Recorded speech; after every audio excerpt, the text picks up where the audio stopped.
तो ये वो वीडियो है जो जिसका मैंने आपको कहा था कि लिंक दिया गया है डिस्क्रिप्शन में। मे बी जिन्होंने शॉर्ट देखा होगा उनको तो पता होगा, जिनको नहीं पता उनको मैं अभी बता देती हूँ कि कुछ पेपर, आज वाले पेपर के कुछ स्नैप्स थे जो मेरे पास, तो वो बहुत ब्लरी थे, सही से नज़र नहीं आ रहा था उनमें। तो फिर मैंने ऐसा किया कि उन सारे एमसीक्यूज़ को लिख के इस फाइल में डाल के तो मैंने वीडियो बना दी। मैंने कहा चलें आप लोगों का थोड़ा सा टाइम बच जाएगा, तो मे बी इसका मुझे अजर मिल जाएगा इंशाल्लाह।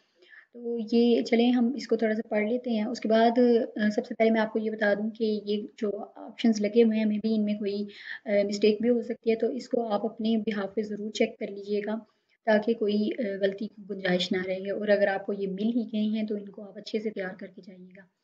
सो all of the following are the characteristics of hard stop rule except, कौन सा मतलब इसमें से नहीं है रूल, ठीक है।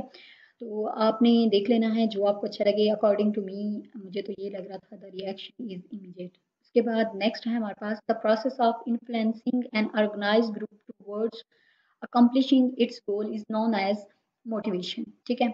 मैं बार बार कह रही हूँ कि आप अपने अकॉर्डिंगली इसको देख लीजिएगा, वेरीफाई कर लीजिएगा, ओके। अब तो बहुत, अगर आपको इमेजेस प्रोवाइड की जाती तो उसमें बहुत ब्लरी था, उस पर भी काफ़ी आपका टाइम वेस्ट होता है, लेकिन अब ये बिल्कुल क्लियर है। आप इसको जस्ट थोड़ा सा टाइम दे के एक तो सर्च कर लीजिएगा। सर्च जब आप करेंगे ना तो उसका उसमें आपका ये भी फ़ायदा होगा कि आप ये टॉपिक वाइज देखेंगे और टॉपिक को भी साथ साथ पढ़ लेंगे, तो वो भी आपका रिमाइंड हो जाएगा, ठीक है। उसके बाद है नेक्स्ट हमारे पास which one of the following techniques is considered as non experiential learning, ठीक है। तो concrete experience is gained for future reference according to me. Next up to you, आप इसको देखें अपने लिहाज से भी। Which one of the following technique is considered as experiential learning, तो इसमें formulate concept and generalise according to me. उसके बाद आप भी देख लीजिएगा, अब मुझे हर दफ़ा कहने की तो आई थिंक सो ज़रूरत नहीं है। उसके बाद है process by which sender puts a message in a certain format to send the receiver is known as encoding. Obviously encoding ही है ये, तो आप सीएस के सब्जेक्ट्स में भी काफ़ी आप लोगों ने पढ़ा होगा, तो इसके बारे में तो मुझे कोई डाउट नहीं था, फिर भी आप लोग देख लीजिएगा। Which one of the following is an organizational benefit of high performance work system HPWS, high productivity? Which one of the following is an employee's benefit of high performance work system? Obviously high productive, okay, I think so। हाँ जी, ये repetition होगी हुई है, तो no no no no, repetition नहीं हुई है actually, question इसी तरह से है। ये आपको होपफुली जिन्होंने पहले पेपर दिए हुए हैं ना उनको काफ़ी पता चल जाएगा कि ऐसा ही होता है। सिमिलरिटी, कुछ एक माइनर सी चीज़ जो होती है वो सिर्फ चेंज होती है, बाकी सारे का सारा आपका वही होता है। और आपको लग रहा होता है कि शायद ये सेम क्वेश्चन है। मैं आपको इसमें डिफरेंस बता देती हूँ। यहाँ पे उन्होंने पूछा हुआ है which one of the following is an organisational benefit, ठीक है। ऑर्गेनाइजेशनल बेनिफिट क्या हो सकता है जब हाई परफॉर्मेंस वर्क सिस्टम मतलब होता है, तो ऑब्वियसली प्रोडक्टिविटी हाई हो जाती है। मतलब ऑर्गेनाइजेशन का तो बेनिफिट यही है कि उनकी प्रोडक्टिविटी हाई होगी, ठीक है।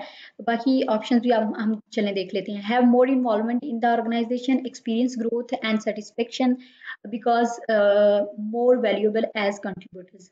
तो इनमें से कोई भी आपको ऐसा नहीं लग रहा होगा जिसकी वजह से ऑर्गेनाइजेशन को फायदा हो। ऑर्गेनाइजेशन में इन्वॉल्वमेंट होगी तो ऑब्वियसली एम्प्लॉयज ही होगी, कौन सा मतलब जस्ट लाइक किसी और की होगी।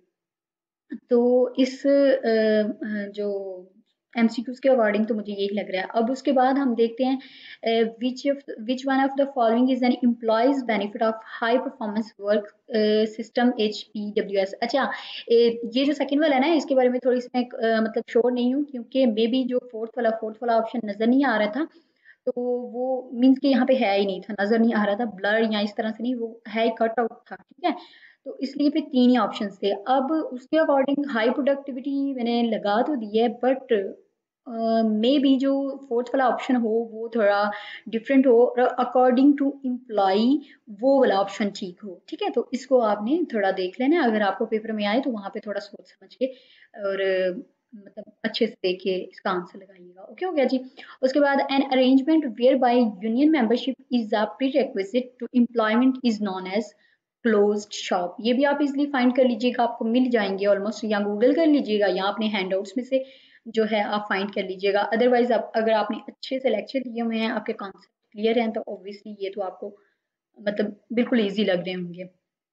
उसके बाद है industrial psychologist is an example of expert part. Okay, a series of management interventions that gives employees opportunities to correct undesirable behaviors before being discharged is called as progressive discipline.